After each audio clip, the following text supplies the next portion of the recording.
Hey, on Public Eye News, a COVID-19 vaccine clinic is being held at NMU's University Center. And UP superintendents are raising questions over potential extended school year for Michigan students. Later in the show, Ross Ray will have your weather update, and Devontae Stein will be back for your sports. Hi, I'm Max Stevens.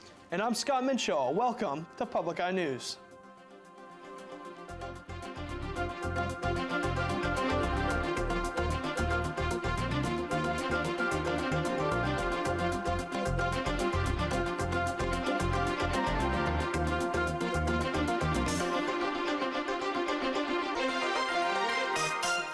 Northern Michigan University will be hosting a COVID-19 vaccination clinic on campus at the University Center. According to the Marquette County Health Department, those who are in Phase 1 Group A are still receiving their vaccines, but pre-registration has begun for Group B. Group B includes adults over 65 and frontline essential workers. NMU is following state and federal guidelines for vaccine distribution and is working as efficiently as possible to distribute it. Medical Director for NMU Health Department, Dr. Christopher Kirkpatrick, says the vaccine should be available to the general public around May, if distribution goes to their plan. For more information on the vaccine availability, check the Marquette County Health Department's website.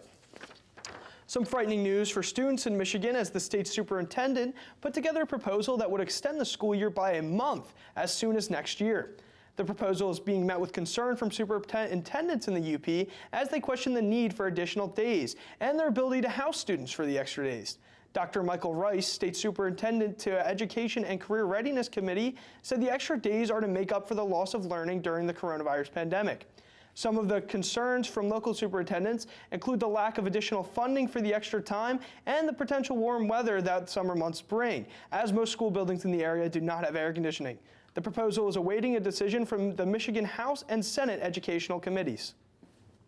City of Marquette firefighters are set to receive back pay for a 2-year period following a Department of Labor audit.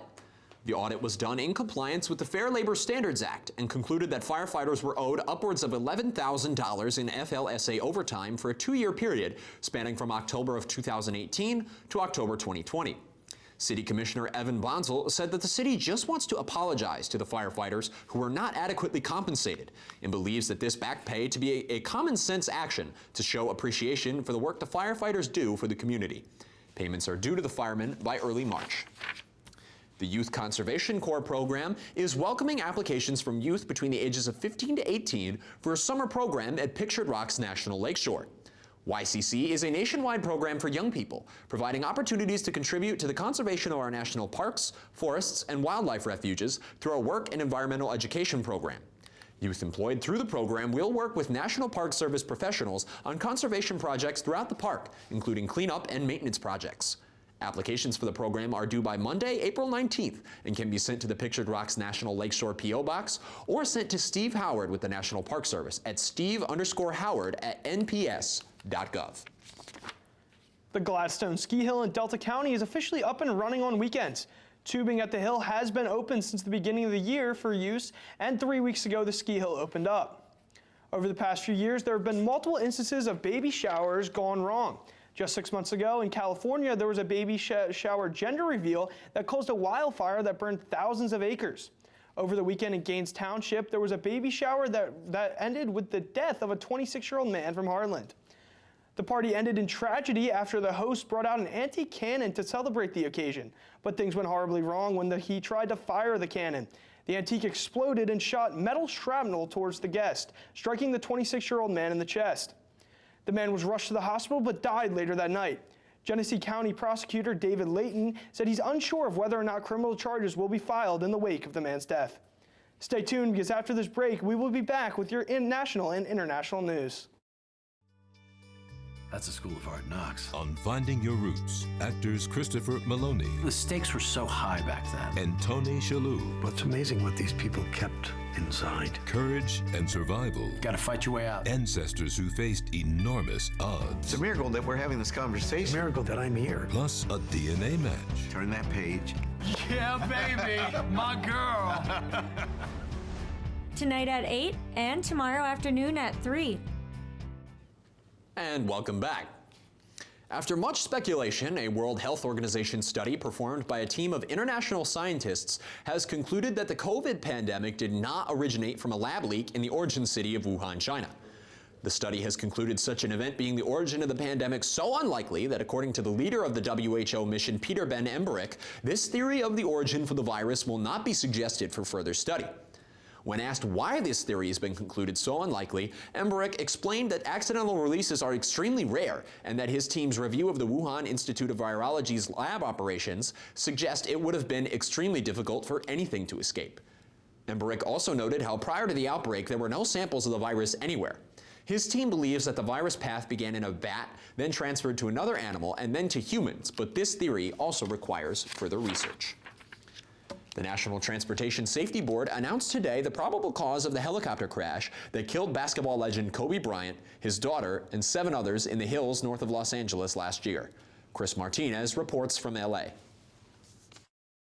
More than a year after federal investigators first combed through the wreckage of the helicopter crash that killed Lakers great Kobe Bryant and 8 others, investigators blamed the crash on pilot spatial disorientation. We're talking about spatial disorientation, where literally the pilot may not know which way is up or down, whether he or she is leaning left or right.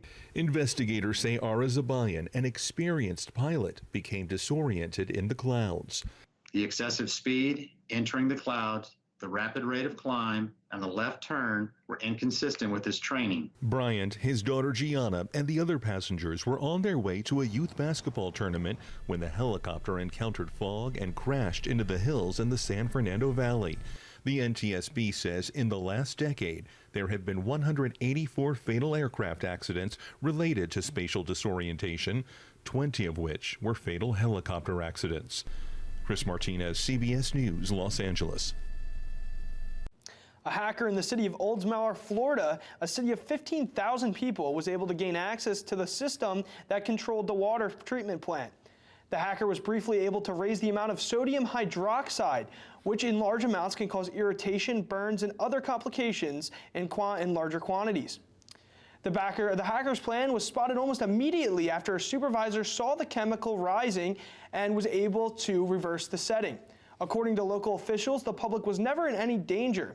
The city has since disabled its remote access system and is working on adding safeguards to prevent this from happening in the future. The Sun Prairie Area School District in Wisconsin addressed a racially insensitive assignment about slavery given to 6th graders last week. It's the first time the district has talked about how the assignment slipped through the cracks. They called the situation, quote, a grave error in judgment, end quote. This was the first agenda item at the Monday's meeting. The superintendent and assistant superintendent went through what happened last Monday when multiple 6th grade classes were asked how a disrespectful slave should be punished. Amanda Quintana has more on how they are dealing with this situation. I'd like to state clearly that the district ardently opposes systemic and institutionalized racism. After the top 3 leaders in the Sun Prairie Area School District all took their turns apologizing, I am truly sorry for the racism that manifested itself in social studies in our school environment on Monday. They explained how the assignment got in front of 3 6th grade classes last week. In this case, the activity presented on February 1st was not one of our district-approved instructional materials. Teachers are allowed to use other materials. 3 of them use this one, bought off a site called Teachers Pay Teachers. But they're supposed to make sure it fits within the district's mission. Clearly, this one did not, and it was used in other states, too. When materials cause harm in a community, reach out to the vendor, because if that had happened in some of these other situations, perhaps it wouldn't have occurred here with our students. The school district talked to Teachers Paying Teachers, who agreed to take the lesson down. The district will now develop an anti-racist instructional framework and is committed to hiring a staff member to focus specifically on equity by July 1st, a suggestion from the African American Parent Network. Though many of the school board members didn't say much, Marilyn Ruffin spoke of the memories and pain this incident caused her. This was Black History Month.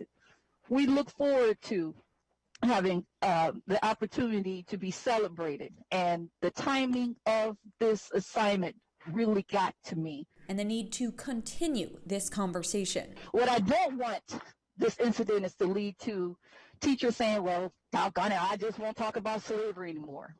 No, we need to talk about it, no doubt about it, but we have to talk about it in an appropriate way. Don't touch that dial. After this break, Ross Ray will have your weather update and Devontae Stein will have sports. On Masterpiece Mystery. Inspector Wellington, it's Miss Scarlett. She's disappeared. You will do your duty to me, and you will find her. She threatened me, Inspector. Said it was a matter of life and death. How dare you, William? How dare I come and rescue you? I would hardly call this a rescue. Miss Scarlett and the Duke on Masterpiece Mystery. Sunday night at 8 on WNMU TV. And welcome back to Public News. My name is Ross, and I'll be taking you through your weather today. Looking behind me at the Academic Mall, we have some snow on the ground, some sun in the sky, and some pretty cold air surrounding us. Luckily, that sun's going to be sticking with us for the next couple days. Here, looking at our current conditions, currently sunny outside with a temperature of 5 degrees. Our winds west at 12 miles per hour and a barometric pressure of 30.14 and rising. Going on to tonight, we're going to keep up those clear skies, but it's going to be pretty cold with a low of -6 and our winds west at 12 miles per hour. Going on to later tomorrow, that sun's going to be popping right back out with a high of 9 degrees and our winds west at 12 miles per hour. Looking across the UP, we have some sun in the sky, except for all the way up top there. So we're going to start here at Sault Ste. Marie with 12 and sunny. Going on to Manistee at 10 and sunny. 8 and sunny in Escanaba, and down in Menominee it's going to be 9 and sunny. Moving to our other half of the UP, we are going to have 7 degrees here in Iron Mountain. Ironwood it's going to be 4 and sunny, 4 and snowy all the way up and home and back here in wonderful Marquette it's going to be 5 and sunny. Let's look at your week ahead. Going on to Thursday, we're going to have a high of 10 degrees, low of -1, and some partially sunny skies. On Friday, we're going to have a high of 8 degrees, low of -3, and mostly cloudy. And on Saturday, those clouds are going to be sticking around with a high of 9 degrees and a low of -2. That is your weather for today. Now we're going to be tossing it over to Devontae Stein with sports. Thanks, Ross. Looking at the upcoming schedule this weekend for your NMU Athletics, the men's basketball team will be traveling to Allendale as they prepare to take on Grand Valley State University this Friday, the 12th. Also happening on Friday, some more action for the Wildcats as your men's hockey team will be on the road as they take on Bemidji State. And the Muse League of Legends esports team will be taking on Kansas State in the College League of Legends tournament this Saturday, the 13th. NMU is currently 2-1 in that tournament. Also going down on Saturday, the 13th, the women's basketball team will be staying right here in beautiful Marquette as they defend home court against Grand Valley State University. Brady reigns once more. The Tampa Bay Buccaneers this past Sunday shocked the world and dominated the Kansas City Chiefs 31-9 en route to their first Super Bowl win since 2003. This loss marks Patrick Mahomes' first NFL loss by double-digit points. The last time Mahomes lost by double digits previously to Super Bowl 55 was back in 2016 when he was quarterback at Texas Tech. This was also the first time for the Kansas City Chiefs that they did not score a touchdown as well as score double-digit points since Mahomes took over the quarterback position in 2017. For Tom Brady, though, this was nothing new for him as he wins his 7th Super Bowl ring. Brady now has more Super Bowl wins than any NFL franchise alone. The next closest is the New England Patriots with 6, which Tom Brady has won them all 6 of those Super Bowls. Truly a remarkable accomplishment for the future Hall of Famer. Checking out some action from around the NBA last night, the Washington Wizards take down the Chicago Bulls 105-101 behind the NBA's leading scorer Bradley Beal, who had 35. The Golden State Warriors drop a close one on the road against the San Antonio Spurs 100-105. Steph Curry had 32 points in that loss. The Charlotte Hornets handled the Houston Rockets 119-94 behind LaMelo Ball's 24 points and 10 assists. LaMelo last night also tied a record set by LeBron James and Luka Doncic with most three-pointers in a game by a rookie with 7. Speaking of LeBron, the 36-year-old legend is showing absolutely no signs of deterioration or slowing down in his game as he propels his Lakers to a 119-112 win over the Oklahoma City Thunder. LeBron recorded a triple-double in the win with 28 points, 14 rebounds, and 12 assists. The Milwaukee Bucks continue to dominate as well as they edge past the struggling Nuggets 115-111. That's all the time we have for you today in Public Eye News. Thank you for tuning in today and join us for our next edition tomorrow.